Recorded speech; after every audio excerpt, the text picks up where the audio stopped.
आज हम आहार के बारे में पढ़ेंगे।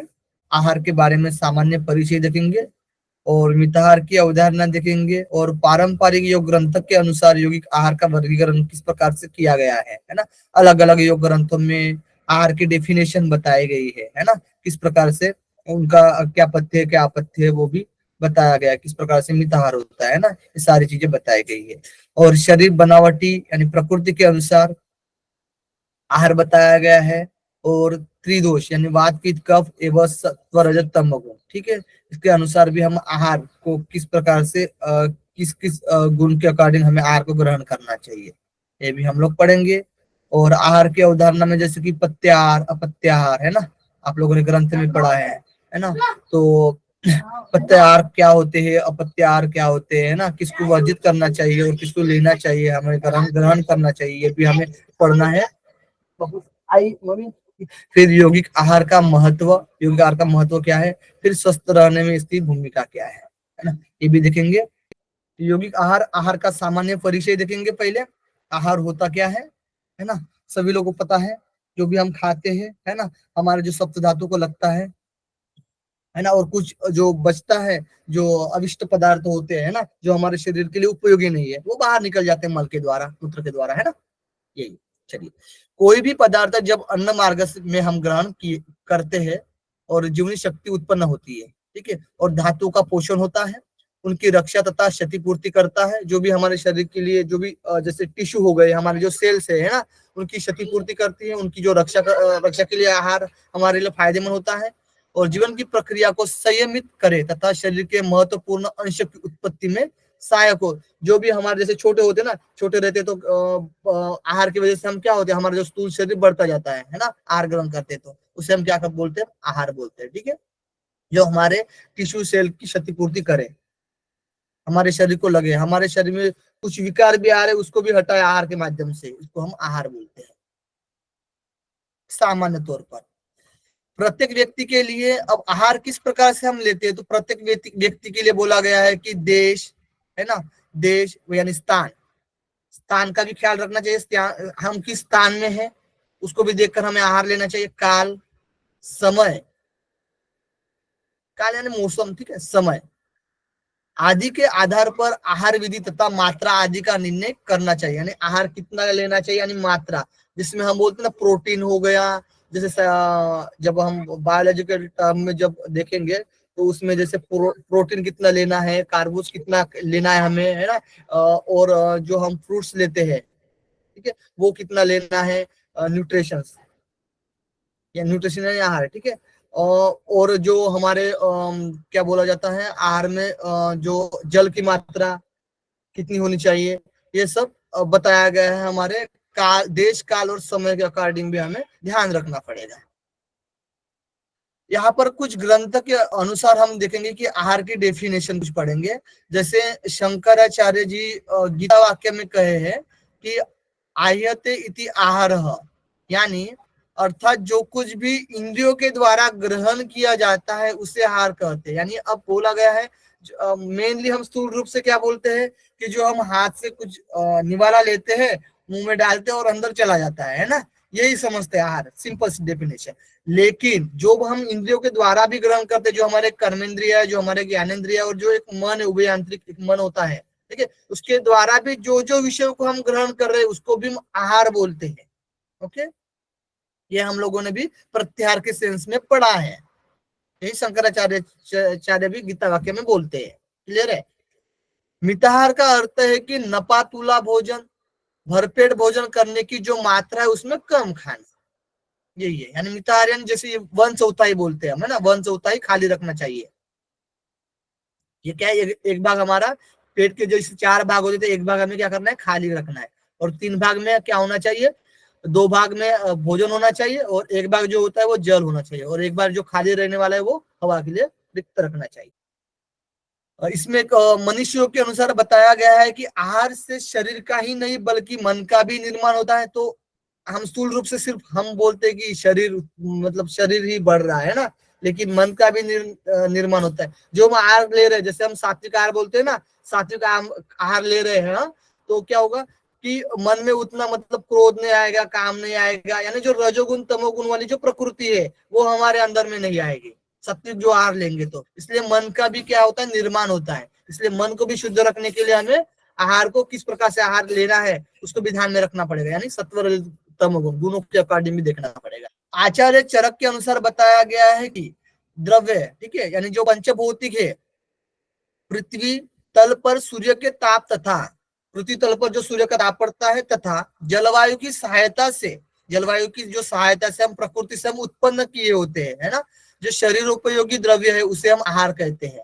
नेचुरल तरीके से, जिसमें हम फर्टिलाइजेशन कुछ कर नहीं रहे, सिर्फ नेचुरल तरीके से जो हम उगा रहे हैं, जो भी सब्जियां उग रही है नेचुरल तरीके से और जिसको हम तपा भी रहे हैं उस तरीके से और हम ग्रहण कर रहे हैं, उसको हम क्या बोलते हैं, आहार बोलते हैं। ये आचार्य चरक के अकॉर्डिंग बताया। जैसे आप लोगों ने सुना होगा ना, मतलब पता ही होगा आप लोगों को, जैसे फ्रीजर में नहीं रखना चाहिए कोई आहार को, आयुर्वेद में बोला गया है ना, फ्रीजर में रखने के बाद आप उसको निकाल कर खाते हो तो वो विष तुल्य बोला गया है, सुना है ना, ठीक है। उसी प्रकार से तो नेचुरल तरीके से आहार को लेना चाहिए, उसको आहार बोला जाता है। और एक डेफिनेशन आती है चरक संहिता में। आयुर्वेद का यहाँ पर टॉपिक बहुत इंपॉर्टेंट है, ठीक है। आहार संभव वस्तु रोगाश्य हारी संभवाहा, यानी अर्थात मानव शरीर एवं व्याधि दोनों को आहार द्वारा संभव माना गया है।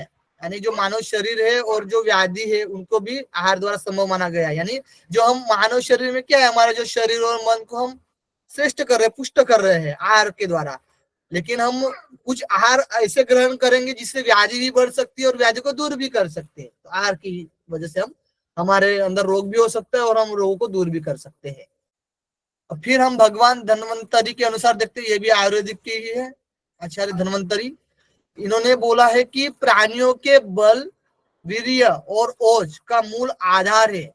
तो मूल आधार क्या है, आहार है। हम भी बोलते हैं जो पंचकोश आप लोगों ने पढ़ा है, अभी हमने ऊपर पढ़ाया था, अन्नमय कोश, प्राणमय कोश, मनोमय कोश, विज्ञानमय कोश और आनंदमय कोश। तो पहला जो कोश था अन्नमय कोश, वो क्या था, आधार था सभी कोश का मेनली। तो वैसे ही ये क्या है, हमारा जो आहार है वो आधार है, किसके, बल, वीर्य और ओज के लिए, हमारे स्फूर्ति के लिए, ठीक है, हमारे तेज के लिए। वह 6 रसों के अधीन है। 6 रस सभी को पता है, बताइए किसी को नाम पता हो तो, 6 रस तुरंत बताइए। सर मधु, कटु, कसाय, कटु, तिक्त, अम्ल, इसके लवण, बारे में। उष्ण, तीक्ष्ण, तिक्त,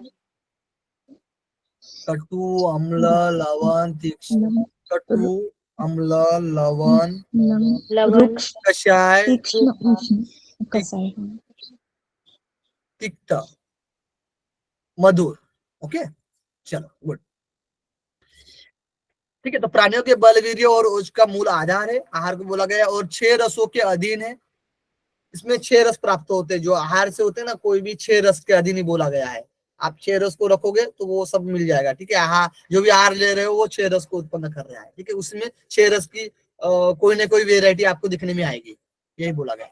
रस पुनः द्रव्य के अधीन होते हैं, और रस क्या होते हैं, वो पुनः द्रव्यों के अधीन होते हैं, और दोषों का क्षय और वृद्धि तथा दोषों की समता और द्रव्य क्षमता, ठीक है, और द्रव्य के रस गुण और विपाक और वीर्य के कारण हुआ करती है, ठीक है। जो भी रस के द्वारा क्या होता है, वीर्य का निर्माण होता है, यही बोला गया है, बाकी कुछ नहीं। जो भी गुण होते हैं वो रसों के द्वारा ही उत्पन्न होते हैं। महर्षि सुश्रुत के अनुसार बताया गया है कि समस्त जीव मात्रा का मूल आहार है, यही चीज है। समस्त जीव मात्र का आहार बोला गया अभी है। समस्त जीव मात्र का मूल क्या है, तो आहार है। पहले आहार ही चाहिए, जरूरी है स्थूल शरीर को बढ़ाने के लिए, फिर सूक्ष्म शरीर, फिर कारण शरीर, है ना, हमने 3 शरीर भी देखा है। श्रीमद् भगवद गीता के अनुसार देखिएगा, आप लोगों का कल टेस्ट भी है, ठीक है। जो व्यक्ति शरीर के साथ अपने विचार, भावना एवं संकल्प को शुद्ध, पवित्र एवं निर्मल रखना चाहता है, उसे राजसिक, तामसिक का त्याग कर सात्विक का ग्रहण करना चाहिए। ये आहार की डेफिनेशन कहाँ, किस अध्याय में बताई गई है, बताइए।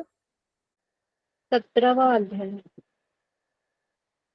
श्रद्धा त्रय विभाग योग, ठीक है। और भी बताया गया है, गुणत्रय विभाग योग। ये सिर्फ 40 में। हाँ, उसमें भी कुछ कुछ उसमें भी आहार के बारे में बताया जाता है ना। बताइए, आप लोग ही बताइए। ठीक है, आप लोगों का टेस्ट है ना। ठीक है, नेक्स्ट देखिए, छांदोग्य उपनिषद में बताया गया है, खाया हुआ अन्न 3 प्रकार की गति को प्राप्त होता है। स्थूल भाग से मल, मध्यम भाग से मांस और अत्यंत सूक्ष्म भाग से मन का निर्माण होता है। यानी स्थूल भाग से क्या होता है, मल, और फिर मध्यम भाग से मांस का उत्पन्न होता है, और जो अत्यंत सूक्ष्म भाग होता है उसका मन का निर्माण होता है। पहले स्थूल शरीर को लगता है, फिर मन। इस प्रकार अन्न के संस्कार एवं प्रकृति का मन से सीधा रिश्ता होता है, स्टेप बाय स्टेप्स। ये आप योग वशिष्ठ में भी पढ़ रहे हो ना, वहां पर भी आप ध्यान रखना आहार के बारे में, वो भी स्टेप बाय स्टेप है। पहले स्थूल शरीर में क्या क्या होता है, त्रिदोष बताए गए उसमें, उसके बाद फिर मन का किस प्रकार से इफेक्ट करता है, ये भी बताया गया है योग वशिष्ठ में। क्वेश्चन भी आपके आएंगे उस तरीके से। छांदोग्य उपनिषद में बताया गया है, हाँ, 6वें अध्याय का 26वां, क्या बोलेंगे हम, ब्राह्मण बोलेंगे, और दूसरा मंत्र। आहार संबंधित सूत्र का वर्णन बताया गया है। आहार शुद्धो सत्व शुद्धि, सत्व शुद्धो ध्रुवा स्मृति, स्मृति लभ्ये सर्व ग्रंथि नाम विप्र मोक्ष। यानी अर्थात आहार की शुद्धि होने से अंतकरण की शुद्धि होती है, और अंतकरण की शुद्धि होने से बुद्धि निश्चल होती है, यानी चंचलित नहीं रहती है, और बुद्धि के निर्मल होने से सब संशय और भ्रम क्या होते हैं, दूर हो जाते हैं, और तब व्यक्ति क्या होता है, मुक्त होता है, यानी मुक्ति का मिल सकना सुलभ हो जाता है। मुक्ति मुक्ति जो होती है वो आसान हो जाती है जब हमारी आहार शुद्ध होगा। अब आहार ले रहे तो हमारा अंतकरण भी शुद्ध होगा। जब हमारा अंतकरण शुद्ध होगा तो जो मन बुद्धि होगी वो स्थिर होगी, वो चंचलित नहीं होगी। वो चंचलित नहीं होगी तो जो हमारा भ्रम, मतलब हम किसी भ्रम या संशय में पड़ रहे हैं तो वो हम गिरेंगे नहीं वहां पर, है ना। और हम क्या करते, फिर हम क्या होंगे कि मुक्ति की ओर जाएंगे, तभी हमारी मुक्ति संभव हो पाएगी। से कोई भी पदार्थ जब अन्न मार्ग में ग्रहण किए जाने पर जीवनी शक्ति उत्पन्न करे और धातुओं का पोषण यानी जीवनी शक्ति को उत्पन्न करे, धातुओं का पोषण करे और उनकी रक्षा तथा क्षतिपूर्ति करे, जीवन की प्रक्रिया को संयमित करे, ये जो डेफिनेशन बताए गए, ठीक है, और करे तथा शरीर के महत्वपूर्ण अंशों की उत्पत्ति करे और सहायक हो, उसे आहार कहते हैं हम। ठीक है, ये क्लियर हो गया आप लोगों को। कुछ डेफिनेशन थे ग्रंथ के अकॉर्डिंग आहार किस प्रकार से है, बताया गया है ना। किसको किसको आहार बोलेंगे, किसको ग्रहण करना है ना, आहार के बारे में बताया गया है ना। और उसकी हमारे शरीर में एक तो शरीर का ही फायदा होता है या फिर मन को भी लगता है, ये भी बताया गया है ना उनके अकॉर्डिंग। ठीक है, अब उसका वर्गीकरण बताया जाता है, वर्गीकरण किया जाता है आहार का किस प्रकार से। तो 3 मात्रा में हम, मतलब 3 वेराइटी में हम उसको वर्गीकृत कर सकते हैं हम आहार को। जैसे कि एक गुणवत्ता के आधार पर जो हमारा भोजन होता है ना, उसमें क्या क्वालिटी होती है, गुणवत्ता, है ना, उसके आधार पर हम बांट सकते हैं। और दूसरा होता है कि मात्रा के आधार पर बांट सकते हैं। और तीसरा होता है कि विशिष्ट मन स्थिति, हमारी जो आहार ले रहे हैं हम, तो हमारे मन की स्थिति किस प्रकार से है ना, इसको भी ध्यान में देखा जाता है। हम बोले जाते हैं ना कि जो आहार ले, मतलब जो भोजन बना रहा है ना, तो कि कौन व्यक्ति बना रहा है भोजन, और उसमें मन में जब भोजन बना रहा है तो उसके मन में भी क्या विचार आ रहे हैं, है ना। और जो सब्जियां भी कुछ भी जो कुछ भोजन बनाने के लिए जो साहित्य लेकर आ रहा है वो कहाँ से लेकर आ रहा है, मतलब सारी चीजें देखी जाती है। बोला जाता है कि खाना बनाते समय मतलब चिड़चिड़ापन नहीं करना चाहिए, है ना, साफ सुथरे तौर पर मतलब खाना बनाना चाहिए। ठीक है, नहीं तो खाना भी उसी तरीके से हो जाता है। ठीक है, तो ये गुणता में आ जाता है। ठीक है, और मात्रा, जैसे हम सब्जी बनाते हैं तो हर एग्जांपल सब्जी का ले लेंगे तो कितना नमक डालना है, कितना क्या बोलते हैं, मिर्च डालना है, कितनी सब्जी डालनी है ना, कितना टमाटर डालना है, कितना हल्दी डालना है, इसके भी मात्रा सब्जी के तौर पर हम आहार के तौर पर यानी भोजन के तौर पर बता रहे हैं। ठीक है, उसी प्रकार से आहार में भी हम पढ़ेंगे। ठीक है, अभी जो हमने पहले देखा, पहले आपको बताया था कि मन स्थिति, है ना, व्यक्ति किस प्रकार की मन स्थिति है उसकी जो बना रहे थे भोजन। ठीक है, और उसमें क्या क्वालिटी है, ठीक, यही एग्जाम्पल हम यहाँ पर करेंगे। क्लियर है सबको, ये भोजन बनाने की प्रक्रिया में आपको समझाने के लिए बताया एग्जाम्पल। अब पढ़ते हैं पहले भोजन की गुणवत्ता। तो गुणवत्ता में क्या है कि बल कारक होना चाहिए, उसमें शक्ति मिलनी चाहिए, शरीर की वृद्धि करने वाला होना चाहिए, वही बात है, वृद्धि करने वाला होना चाहिए, जल्दी से जल्दी पचकर शरीर में लगने वाला होना चाहिए। खा लिया पच ही नहीं रहा है ना, आटा क्या बोलते हैं हम, जो मैदा वगैरह खा लिया है पच ही नहीं रहा है।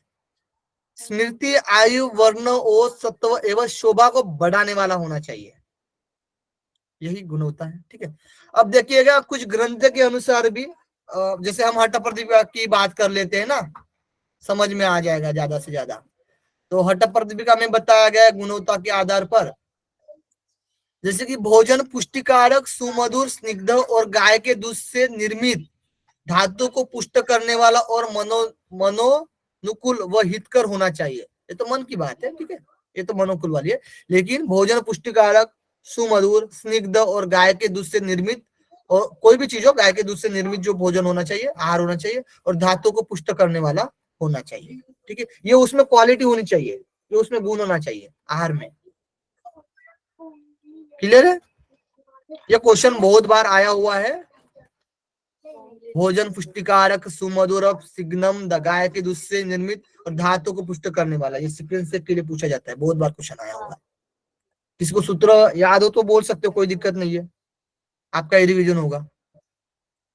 क्वेश्चन सर पूछ कौन रहा सा हूं, आप सूत्र? एक भी क्वेश्चन का आंसर नहीं दे पा रहे हो, एकदम सुमधुरम सुपोष्टम ऐसे हाँ फिर से बताइए ना, कोई नहीं, गलती हो गई पूरा तो भी मुझे दिक्कत याद नहीं है। सुस्निग्धम नहीं। सुमधुरम गव्यम ऐसे करके, किसी और को हाँ याद होगा तो वो बोला। आहारस चतुर्थांश विवर्जिता, ऐसे करके। नहीं नहीं नहीं, किसी को क्लियर नहीं है। पूरा नहीं सुमधुर, बोला, पूरा नहीं पुष्टम, बोला है पूरा। धातु प्रपोषणम, प्रपोषणम, ठीक है चलो, पूरा नहीं है, ठीक है। नेक्स्ट, वर्तमान वैज्ञानिक दृष्टि से आहार को गुणवत्ता के आधार पर दो भागों में बांट सकते हैं, जैसे कि एक होगा असंयुक्त आहार यानी मोनोडाइट, और एक होगा असंतुलित संतुलित आहार। ठीक है, एक असंयुक्त आहार यानी मोनोडाइट, और एक संतुलित आहार यानी बैलेंस डाइट। ठीक है, ये भी गुणवत्ता के आधार पर हम बांट सकते हैं वर्तमान वैज्ञानिक की दृष्टि से, ठीक है, साइंटिफिकल वे से आहार को दो भागों में डिवाइड किया गया है गुणों के आधार पर। जैसे असंयुक्त आहार यानी मोनोडाइट, एक समय में एक ही खाद्य वस्तु खाना, यह असंयुक्त आहार है, इसको हम मोनोडाइट बोलते हैं। एक समय में क्या कर रहे हैं हम, एक ही वस्तु, जैसे कि बोल सकते हैं आप फल खा रहे हैं, दूध पी रहे हैं, है ना, कोई भी खाद्य ग्रहण वस्तु कर रहे हैं, तो ये हम आदर्श असंयुक्त आहार कहते हैं। अब संतुलन आहार देखिए, बैलेंस डाइट क्या है, तो बैलेंस डाइट की आहार विज्ञान और शरीर विज्ञान के अनुसार सभी चीजें उचित मात्रा में मौजूद होनी चाहिए। आहार विज्ञान है ना, और शरीर विज्ञान के अनुसार बताया गया है कि जो आहार में सभी चीजें चाहिए वो हमें मौजूद चाहिए। ठीक है, सभी चीजें होनी चाहिए जो आवश्यक है शरीर निर्माण के लिए आवश्यक है, ऐसे ही भोजन से शरीर का भली भांति पोषण होता है और शक्ति व स्वास्थ्य और आयु की वृद्धि होती है। ठीक है, पोषण, जो शक्ति, स्वास्थ्य और आयु की क्या होती है, वृद्धि होती है, सारे चीजें मौजूद हो तो बैलेंस डाइट में, संतुलित आहार में। ठीक है, जैसे कि देखिएगा प्रोटीन का भी होना आवश्यक है हमारे शरीर में, शरीर में तो आवश्यक ही होता है, शरीर में तो रहता ही है, लेकिन आहार में होना जरूरी है। कार्बोज का भी आहार में होना जरूरी है, वसा का भी होना जरूरी है, खनिज लवण, ठीक है, जो भी खनिज लवण है उनका भी शरीर में रहना जरूरी है, जल का भी शरीर में रहना, सॉरी क्या बोल रहे, आहार में रहना जरूरी है, और विटामिन का भी आहार में रहना जरूरी है, उचित मात्रा में होना चाहिए। इसको हम क्या बोलते हैं, संतुलित आहार बोलते हैं। तब क्या होगा, अभी हमने ऊपर बताया था आप लोगों को, क्या होगा कि हमें शक्ति प्राप्त होगी, है ना, बल प्राप्त होगा, हमारा स्वास्थ्य अच्छा रहेगा, आयु की वृद्धि होगी, और हमारे शरीर की पूरी आवश्यकता पूरी हो जाती है इनसे, इसलिए ये रहनी चाहिए। अब संतुलित भोजन में दो चीजें ध्यान रखना है आप लोग को, एक है क्षारत्व और एक है अम्ल, ये दो चीजें रहती है हमारे, ठीक है, संतुलित भोजन में। ये जो ऊपर में पड़ा था ना, इसमें क्षारत्व और क्या बोला जाता है, अम्ल तत्व रहता है। ठीक है, इसको भी डिवाइड किया गया है, क्षारत्व किस आहार में पाया जाता है और अम्लत्व किस आहार में पाया जाता है, ये भी देखा जाता है, देखेंगे हम, पढ़ेंगे, ठीक है। अब देखिएगा क्षारत्व की जो मात्रा होती है ना, हमारे जैसे 80% होनी चाहिए हमारे जो आहार में है ना, हमारे जो शरीर में भी है, क्षारत्व की मात्रा 80% होनी चाहिए, और अम्ल की जो मात्रा होगी वो 20% होनी चाहिए। तब हम क्या बोल सकते हैं, हमारे जो रक्त क्या बोला जाता है, शुद्ध समझा जा सकता है, रक्त शुद्ध समझा जा सकता है जब क्षारत्व 80% है और अम्ल 20% है, यानी 4:1, 4:1, ठीक है। देखिए अम्ल की मात्रा समझ ज्यादा बढ़ जाती है तो आदमी की मृत्यु भी हो सकती है, इसलिए क्षारत्व ज्यादा होना चाहिए और अम्ल तो कम होना चाहिए, ठीक है। अब क्षारत्व की कमी से क्या हो सकता है, तो काम करने की शक्ति कम हो जाती है, मधुमेह एवं नेत्र रोग हो सकते हैं, ज्वर आना, बुखार आना, वात व्याधि, पेट के रोग आदि रोग उत्पन्न हो सकते हैं, किसकी कमी से, क्षारत्व की कमी से, ठीक है। बताइए मुझे कितना अनुपात होना चाहिए क्षारत्व और अम्लत्व का? 4:1. 80-20 का। हाँ, 4:1, गुड, 20% अम्ल और 80% क्षार। गुड, ठीक है, ठीक है। क्षार में कमी, क्षारत्व की कमी होती तो क्या होता है रोग, ये भी हमने बताया, बता सकते हो आप एक दो जन थोड़ा सा? काम करने की शक्ति कम हो जाती है, शुगर लेवल बढ़ने के चांसेस होते हैं, आंखों के रोग होते हैं, बुखार, वात बढ़ जाता है, पेट के रोग उत्पन्न होते हैं। गुड, चल क्षार प्रधान आहार देख लेते हैं। अब क्षार प्रधान आहार क्या है, तो हमें इसको लेना है, ठीक है। झिझे हुए तंतु की मरम्मत करता है, यानी जो तंतु यानी टिश्यू, जो भी झिझे हुए टिश्यू है, ठीक है, उसकी क्या होता है, मरम्मत करता है क्षारयुक्त आहार, सेल को नवजीवन प्रदान करता है और रोगों से लड़ने की शक्ति देता है। अब क्षार तत्वों में कैल्शियम हो सकता है, कैल्शियम होता है, सोडियम होता है, पोटेशियम होता है तथा लोह खनिज होता है, ठीक है, लोह आदि होता है।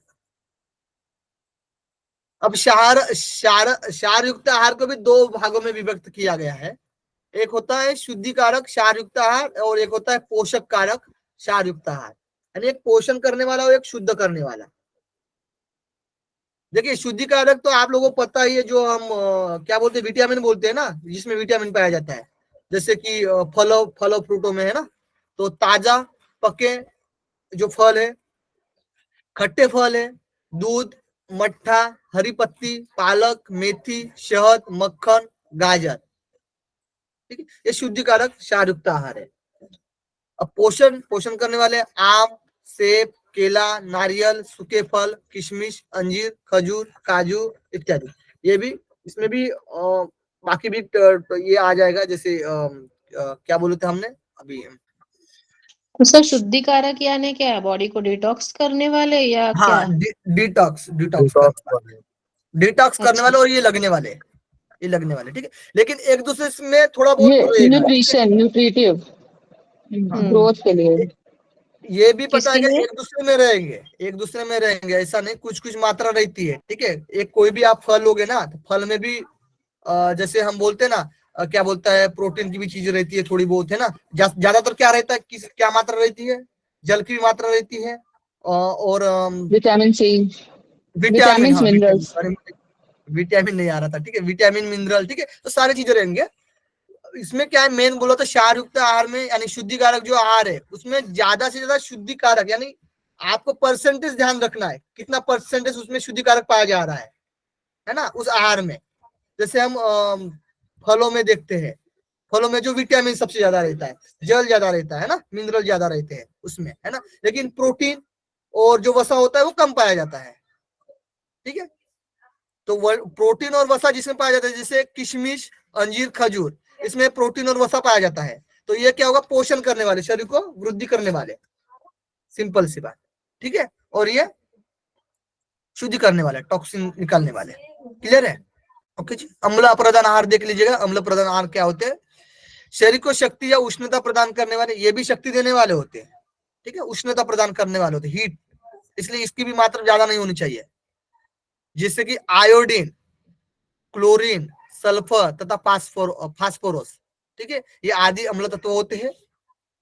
अम्ल प्रधान खाद्य पदार्थ जैसे कि अनाज हो गया, अनाज में क्या बोल सकते हैं हम, गेहूं, चावल, है ना, जो गेहूं की रोटी, ठीक है, दाल, सफेद चीनी, मिश्री आदि, मिठाई, चाय, कॉफी, नशे की चीजें, मसाले, नमक, तेल, ये भी अम्ल तत्व में आते हैं। तो देखिएगा इसकी समझ नशे की चीजें जो मसाले, नमक, तेल जो है ना, चाय, कॉफी, मिठाई भी बोल सकते, ले सकते हैं हम इसमें, ठीक है। ये जो अभी पॉइंट मैं हाईलाइट कर रहा हूँ, ये ज्यादा हो जाएंगे तो अम्ल प्रकृति ज्यादा हो जाएगी हमारे शरीर में, तो शरीर में अम्ल प्रकृति ज्यादा हो जाएगी तो हमारे शरीर के लिए हानि हो सकती है। इसलिए क्षारक युक्त आहार हमारे शरीर में अति आवश्यक होते हैं, ठीक है। क्लियर है आप लोगों को ये? तो यानी देखा जाए तो कार्बोहाइड्रेट्स जो है, जिनमें भी कार्बोहाइड्रेट है तो फिर वो अम्ल पदार्थ हो जाए, अम्ल प्रधान हो जाएंगे। हाँ, कार्बोहाइड्रेट क्योंकि ये गेहूं, ठीक है, लेकिन चावल, ज्यादा रोटी, मात्रा में दाल, चीनी, ये सब ग्लूकोज वाले ही है। हाँ ठीक है, लेकिन ज्यादा मात्रा में भी नहीं होना चाहिए, ठीक है। कार्बोहाइड्रेट जैसे ज्यादातर हम लेते हैं हम, ठीक है। उसमें जैसे कार्बोज रहता है, तो जैसे हम नीचे पढ़ेंगे ना, तो कार्बोज का कितना मात्रा है वो भी बताया गया है, ठीक है। अभी मात्रा में आ जाएंगे तो वो समझ में आ जाएगा, आपको क्लियर हो जाएगा। ज्यादा मात्रा में यह होने नहीं चाहिए, बस अम्ल प्रधान पदार्थ, ठीक है। अब इनसे क्या है, इनकी तुलना में जो मैं ये हाईलाइट करूंगा, ठीक है, इनकी तुलना में ये जो हमने हाईलाइट किया, गेहूं, चावल, रोटी, दाल, ठीक है। अब ये हमारे लिए ज्यादा अम्ल नहीं तैयार कर सकते, जैसे कि ये ज्यादा हमारे लिए घातक हो सकते हैं, क्या, ठीक है। उसीलिए हम जो मात्रा ले रहे हैं, अब जैसे अब नीचे हम पढ़ेंगे भोजन की मात्रा क्या होनी चाहिए, है ना, उस पर भी डिपेंड करता है। और हम किस देश में, किस स्थान में, किस काल में, किस समय भोजन कर रहे हैं, ना, वो भी देखा जाता है। उसके हिसाब से भी हमें आहार में परिवर्तन करना पड़ता है। चलो, अब किसी की शुगर कम है, तो उसको कार्बोहाइड्रेट लेना पड़ेगा फिर अम्ल पर, क्योंकि उसमें क्षार तो कम है ना, ठीक है। चलिए, यानी व्यक्ति की प्रकृति के अकॉर्डिंग भोजन की मात्रा देखिए। दर्शन उपनिषद में बताया गया है कि थाल में रखे हुए भोजन के 1/4 भाग को छोड़कर भोजन करना चाहिए। 1/4 भाग को छोड़कर क्या करना चाहिए, भोजन करना चाहिए। ऊपर वाला आपको समझ में आ गया ना? कोई दिक्कत हो तो बताइएगा। संतुलित आहार जो हमने असंतुलित हाँ पढ़ा, सर। वर्तमान वैज्ञानिक दृष्टि से हमने पढ़ा था, ठीक है। असंयुक्त आहार और संतुलित आहार। और संतुलित आहार में भी हम 2 टाइप देखे थे, क्षार और अम्ल, ठीक है। अब हम भोजन की मात्रा में दर्शन उपनिषद में क्या है कि जो भी 1/4 भाग खाली छोड़ते हैं उसको हम भोजन बोलते हैं, ठीक है, थाल में जो रखे हुए हैं। गहन संहिता में सभी को पता है, स्वस्थ, स्वच्छ, मधुर, स्निग्ध, सूरज द्रव्य से संतोष पूर्वक आधा पेट अन्न से, तीसरे भाग जल से भरना चाहिए, और चौथा भाग क्या होना चाहिए, वायु संचरणार्थ खाली रखना चाहिए। यही आहार बोला गया है। हठ प्रतिज्ञा में बताया गया है कि आहार स्निग्ध व मधुर हो, जो परमेश्वर को सादर समर्पित कर पेट के 3/4 भाग को पूर्ण करे, और 1/4 भाग को क्या करना है, खाली रखना है, वायु संचलनार्थ इसको खाली रखना पड़ेगा, ठीक है। और पाचन क्रिया हेतु वही पाचन क्रिया हेतु छोड़ दे, उसी को मिताहार बोला गया है। ये मात्रा बताई गई हठ प्रतिज्ञा के अकॉर्डिंग, ठीक है। घेरण संहिता और हठ प्रतिज्ञा सेम ही है, और दर्शन उपनिषद में भी बताया गया वो भी सेम है, बस बताने का तरीका थोड़ा सा अलग है, बाकी सब सेम है। आधुनिक विज्ञान के अनुसार बताया गया, अभी यहाँ पर देखिए जो साइंटिफिकल वे से, ठीक है। भोजन में कार्बोज 2/3 होना चाहिए, देखिएगा 2/3 बताया गया है यहाँ पर, कार्बोज, ठीक है, क्योंकि ये मल को तो बाहर निकालने में जल्दी से मदद कर लेते हैं, कब्जे बनाते नहीं है कार्बोज, तो इसलिए 2/3 लेना है कार्बोज को। वसा 1/6 होना चाहिए, 1/6, ठीक है। और प्रोटीन, खनिज, लवण, विटामिन जो है ना, वो 1/6 होना चाहिए, भाग रखना चाहिए। यहाँ पर अब ध्यान से सुनिए, यह एक साधारण मनुष्य के लिए संतुलित भोजन समझा जा सकता है। ये क्या है, हमारे साधारण मनुष्य के लिए संतुलित भोजन समझा जा सकता है। परंतु यह मात्रा मनुष्य की आयु, कितनी आयु है, उसका बनावट है ना, छोटा है बड़ा है, वही बनावट। आयु किसी की ज्यादा होगी तो छोटा भी आदमी हो सकता है, ऐसा जरूर नहीं कि वो बड़ा है ना। बनावट के हिसाब से भी देखा जा सकता है, किसी की आयु कम होती तो वो बड़ा हो जाता है उसकी, ठीक है। तो बनावट, उसका पेशा क्या है ना, उसकी एक्टिविटी जो वो क्या कार्य कर रहा है, उसका पेशा क्या है। मौसम, जब जिस जगह पर, जिस स्थान में, जिस देश में रह रहा है ना, उसका वहां का मौसम कैसा है, परिस्थिति कैसी है ना, यानी परिस्थिति के अनुसार बदल सकती। तो यही बोला गया है, मौसम एवं देश और काल परिस्थिति के अनुसार बदल सकती है, ठीक है। क्लियर है? चलिए, मात्रा ओके सबको। अब विशिष्ट मन स्थिति देख लेते हैं। अब मन स्थिति साइंस के हिसाब से भी देख रहे हैं हम लोग और ग्रंथ के हिसाब से भी देख रहे हैं, तो छूट नहीं रहा आपको कुछ भी, ठीक है। विशिष्ट मन स्थिति देखिएगा, संतोष पूर्वक प्रसन्न प्रसन्न। अब यहाँ पर मन की स्थिति कैसी होनी चाहिए यही बताया गया है, सिंपल सी बात, ठीक है। संतोष पूर्वक प्रसन्नता के साथ सकारात्मक सोच एवं आनंद पूर्वक अन्न को देवता समझकर ग्रहण करना चाहिए। हम अन्न भी लेते हैं तो देवता का नाम लेते हैं पहले, है ना, फिर भोजन को ग्रहण करते हैं। हठ प्रतिपिका में बताया गया है, भुजते शिव संप्रीते मिताहार स उच्चते, 1/58 में बताया गया है श्लोक में, पहले अध्याय के। मिताहार वह है जो अपने लिए नहीं बल्कि अंतरात्मा के संतोष के लिए किया जाता है, लिया जाता है। अंतरात्मा के संतोष के लिए, अपने लिए नहीं बल्कि अंतरात्मा के संतोष के लिए शिव को समर्पित करना चाहिए पहले, है ना, फिर लेना चाहिए, ग्रहण करना चाहिए। ईशावास्य में बताया गया, ये सही है ना, तेन तक्तेन भुंजिता, त्याग करके भोग करो, ठीक है। मतलब त्याग करके भोग करो, यानी पहले अन्न को त्याग के साथ ग्रहण करने के लिए बताया गया है, ठीक है। ये विधान बताया गया है, तेन तक्तेन भुंजिता।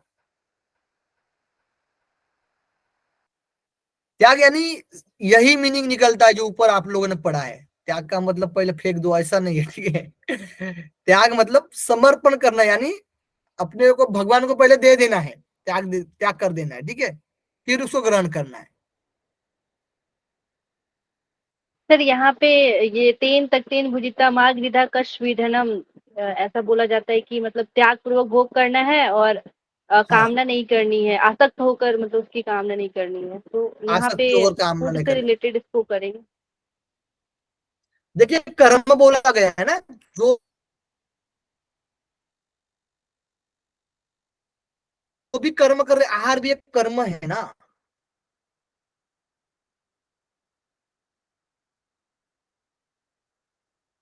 है क्या नहीं। तो जो भी हम जी सर। क्रिया कर रहे हैं वो त्याग पूर्वक क्रिया करना चाहिए, यानी समर्पण का भाव। जैसे अभी ऊपर में हमने पढ़ा, भोजते शिव संप्रीति, यानी शिव जी को समर्पण कर, से यहाँ पर भी त्याग का मतलब यही निकल रहा है, ठीक है। जो मिल रहा है उसमें हम समाधान नहीं ले रहे हैं, है ना, उसमें जो हम आसक्ति भी नहीं कर रहे हैं, ये तो आसक्त नहीं रहना है, और समर्पण के भाष्य में लेना है आहार को, ठीक है। ऊपर भी हमें ये यहाँ पर बोला देवता समझ कर ग्रहण करना चाहिए। तैतरीय उपनिषद के अनुसार देखिएगा, अन्न से ही सभी प्राणी जन्म लेते हैं, यानी यहाँ पर क्या है श्लोक है, अन्नाथमेव, अन्न से जन्म लेते हैं, अन्न से ही सभी जीते हैं और अंत में अन्न में ही समा जाते हैं। ये लाइन बड़ी इंपॉर्टेंट है, ध्यान रखना आप लोग। अब ये किस वरी में आप ही लोग बता सकते हो, तैतरीय उपनिषद में अन्न सर से जन्म तीसरा लेते हैं, का अन्न से ही। दूसरा तो लिखा हुआ है सर, तीसरा का है, तीसरा वल्ली का सर दूसरा श्लोक होगा। भृगुवल्ली का। क्लियर है ना, भृगुवल्ली का ये क्या बताइए, कंफ्यूजन हो रहा जी है। सर, शिक्षावल्ली ब्रह्मानंद क्योंकि वल्ली भृगुवल्ली पंचकोश, लास्ट में होता है ना, तो भृगुवल्ली सर होगा। क्योंकि ब्रह्मानंद वल्ली में तो कोशों के बारे में चर्चा है ना। लेकिन वहां पर भी चर्चा आती है अन्न की, क्योंकि कोशों में, अन्नमय कोश में ही बनाया गया है, इसलिए कंफ्यूजन है यहाँ हाँ पर। वहां पे भी।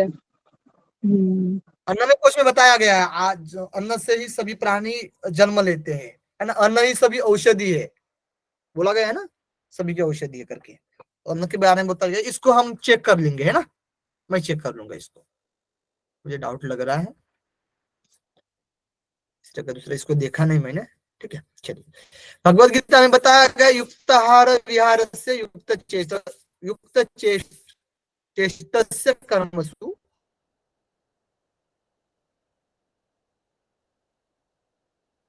युक्त स्वप्नावबोधस्य योगो भवति दुःखः। आहार कैसा लेना चाहिए, युक्त आहार लेना चाहिए, विहार कैसे करना चाहिए, युक्त ही करना चाहिए, चेष्टा भी जो भी हमारे इंद्रियों के द्वारा जो भी क्रिया कर रहे हैं वो भी युक्त ही होना चाहिए, स्वप्न भी यानी जो शयन कर रहे हैं वो भी युक्त होना चाहिए, जो भी हम दिन में जाग रहे वो भी युक्त होना चाहिए, युक्त स्वप्नावा बोधस्य, जाग भी रहे वो भी युक्त ही होना चाहिए। ये दुखों को हरण करने वाला योग है, इस प्रकार से स्वामी चरणदास के सब अष्टांग योग बहुत ही अच्छा लग रहा है मुझे। शुद्धा मिटे नहीं आलस आवे, यानी व्यक्ति को भोजन उतना ही करना चाहिए जिससे उतना उनका पेट भर जाए और आलस भी ना आए। हम लोग खाते हैं, मतलब बहुत हो की बात है सामान्य लोग पर, तो खाने के बाद तुरंत नींद आ जाती है, नींद लगती, तो उतना भी खाना नहीं चाहिए कि नींद आ रही है, ठीक है। तो बोला गया कि भोजन आप उतना करिए कि पेट भी भरे और आलस भी ना आए। हमारे भी सब मतलब बहुत लोगों की गिनती हो जाती है, ठीक है। यहाँ पर भगवान आत्रेय के अनुसार अभी फॉलो करना है धीरे धीरे। अन्न वे प्राणिना प्राणः, इष्टवर्ण, भगवान आत्रेय ने बताया कि अन्नम वे प्राणी नाम प्राणः, यानी इष्टवर्ण गंध रस स्पर्श युक्त विधि विहित अन्न पान को प्राणधारियों का प्राण कहा है। उक्त गुण संपन्न भोजन से ही हमारी इंद्रिया प्रसन्न रहती है। इष्टवर्ण हो या फिर गंध रस स्पर्श युक्त विधि विहित अन्न पान करना चाहिए, ठीक है, सबको देखते हुए। और प्राणधारियों का प्राण कहा गया अन्न को प्राण कहा गया है भगवान आत्रेय के अनुसार। और हमारी इंद्रिया प्रसन्न होनी चाहिए, ठीक है। यहाँ तक क्लियर हो गया, यहाँ तक रखना है बस। कल परसों तो 2-3 दिन में तो हो ही जाए आराम से, ठीक है। ये क्लियर हो गया आप लोगों को, एकदम आराम से करवा। सर इसमें वो एक श्लोक है ना, शुद्धा मिटे नहीं आलस आवे, तो उसमें ना शुद्धा मिटे नहीं नहीं नहीं के पहले कॉमा लगाना था ना, मैं वही तब से सोच रही हूँ कि ये तो लिखा है कि सुधा मीटे शुद्धा आलस मिटे नहीं। आवे नहीं, हाँ, वो तो होगा, मिटे के नहीं आगे पहले आएगा। कॉमा चाहिए। और आई थिंक जो अच्छा, सुधा यहाँ पर मीटे, यहाँ पर हाँ, नहीं आलस नहीं, आवे, नहीं के पहले कॉमा शुद्धा रहेगा ना, मिटे तो नहीं तब वो आलस आवे। समझ में आएगा। हाँ, शुद्धा मिटे यानी भूख मिट जाए और आलस भी नहीं आ रही, नहीं आलस आवे। ठीक है, इसको चेक करना पड़ेगा क्योंकि ये संस्कृत का एडजेक्टिव लिखा हो तो फिर कॉमा ना आगे कॉमा जो है वो मीटर के आगे लगा दीजिए, नहीं के आगे हाँ, कॉमा नहीं लगा। वही बोल रही हूँ कि कॉमा जो है वो नहीं के पहले लगाना है। ठीक है। हाँ, और नहीं के आगे से वो कॉमा हटा दीजिए। ठीक है, अभी हाँ, शुद्धा मिटे, नहीं के आगे से कॉमा, हाँ ठीक है, हो अब गया। ठीक है, बताइए। ठीक है, ओके, थैंक यू। ठीक है, चलिए अब जितना पढ़ा उसका क्वेश्चन देख लेंगे। ये अभी हम लोगों ने पढ़ा है ना, यहाँ का आंसर दे दीजिए आप लोग। शंकराचार्य गीता वाक्य में बताया गया आहार की परिभाषा मिलान करना है आप लोग, और छांदोग्य उपनिषद में भी बताया गया है, और आचार्य चरक के अनुसार बताया गया है, और महर्षि सुश्रुत के अनुसार बताया गया, और श्रीमद् भगवत गीता के अनुसार बताया गया है। तो जो कुछ इंद्रियों के शंकराचार्य द्वारा द्वारा जो ग्रहण किया कुछ जाता भी है इंद्रिय द्वारा शंकराचार्य, ग्रहण किया जाए, ठीक है, वो जो कुछ इंद्रियों के शंकराचार्य द्वारा है। ग्रहण किया जाता है। छांदों के द्वारा खाया हुआ खाया भोजन तीन खाया हुआ प्रकार की भोजन गति 3 को प्रकार की प्राप्त गति होता को है। प्राप्त होता है। तीन प्रकार की गति प्राप्त होता है। एक कौन सा है, पहली गति कौन सी है? के अनुसार पहली गति, पहली पहली गति मल है, यस दूसरी मास है, तीसरी मन है। गुड, मल मास मतलब M3 M3, हाँ, मल मास मन। मन M3 M3 से ये छांदोग्य उपनिषद, ठीक है। आचार्य चरक, अच्छा सर सी सूर्य के वाला है ताप सर, सूर्य पर के ताप और जलवायु जलवायु की के सहायता से प्रकृति से उत्पन्न किए हुए सारे विकृत उपद्रव। गुड। सीक्वेंस में ही सब और दिया है फिर। महर्षि सुश्रुत, समस्त जीव किसी का मात्र माइक समस्त ऑन है? जीव मात्र का बानी मूल जी, आहार। बानी जी, आप दो दो पर जुड़े हो क्या? बानी जी, नहीं। आपका यस माइक सर। ऑन है। आप दो मतलब आप दूसरी तरफ भी देख रहे हो क्या कुछ? आपके यहाँ से आवाज आ रहा था। Sorry sir. ठीक है। हाँ, महर्षि सुश्रुत समस्त जीव मात्र का मूल आहार है। ठीक है, ये महर्षि सुश्रुत के द्वारा बताया गया कि समस्त जीव मात्र का क्या है? मूल आहार है। और श्रीमद् भगवद गीता रासिक व तामसिक आहार का त्याग कर सात्विक आहार ग्रहण करना चाहिए। ठीक है, तो ABCD ठीक है, सी ऑप्शन बराबर है।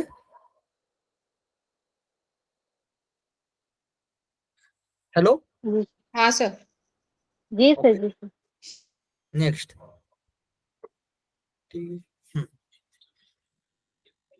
भोजन की मात्रा में मिलान करना है आप लोगों को। दर्शन उपनिषद, घिरण संहिता, हठ पृथ्वी का आधुनिक विज्ञान। दर्शन उपनिषद में बताया गया मात्रा के अनुसार। दर्शनोपनिषद का ऑप्शन सी आएगा। थाली में रखे गए थाली में भोजन रखे एक हैं। चौथाई भाग को हाँ, थाली में छोड़कर। रखे भोजन का थाली में 4/4 भाग रखे गए भोजन एक चौथाई भाग को छोड़कर भोजन करना चाहिए। गुड। हाँ, हठ और प्रदीपिका में हिरण ऑप्शन वन। हिरण्य आधा संहिता में प्रदीपिका होगा। में शिव जी को शिव अर्पित जी को करते हैं। अर्पित करते हुए 1/4 थाली रखना। हाँ, गुड, हठ ठीक है, प्रदीपिका का। हठ पृथ्वी का और हो गया, शिव जी को अर्पित हिरण किया। संहिता घेरन का हिरण संहिता फर्स्ट का है, संहिता आधा आधा पेट घेरन अन्न। संहिता में ऑप्शन आधा ए। पेट से आधा पेट तीसरा भाग अन्न जल से, और चौथा भाग वायु। तीसरे भाग जल से और चौथा भाग वायु से। गुड। और आधुनिक आधुनिक विज्ञान के अनुसार विज्ञान डी। कार्बोज का 2/3 भाग खरगोश वसा और 1/6 भाग प्रोटीन खनिज लवण विटामिन और 1/6 भाग। गुड, ठीक है। कार्बोज 2/3 भाग, वसा 1/6 और प्रोटीन खनिज लवण विटामिन 1/6। यानी ऑप्शन हमारा रहेगा CABD। CABD, ठीक है, सी नंबर। नेक्स्ट क्वेश्चन, मिलान करना है। तैत्तिरीय उपनिषद, भगवद गीता, स्वामी चरणदास, भगवान आत्रेय।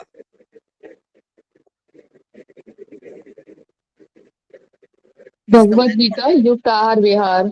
भगवद गीता युक्त युक्त आहार विहार, हाँ, स्वामी भगवद गीता। चरणदास स्वामी का डी चरणदास का होगा ना, अन्य प्राणधारियों का प्राण है।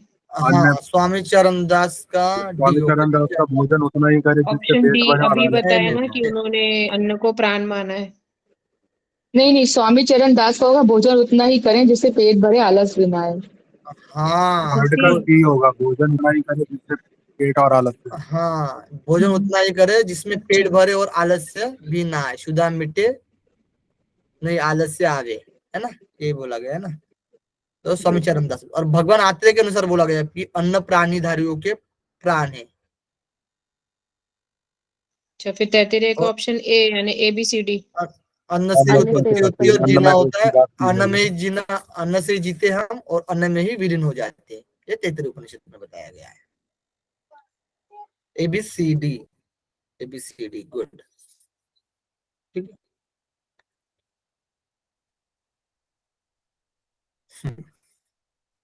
पंच महाभूत और गुण, इनका मिलान करना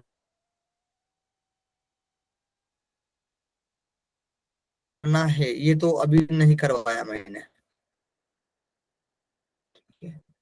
अ,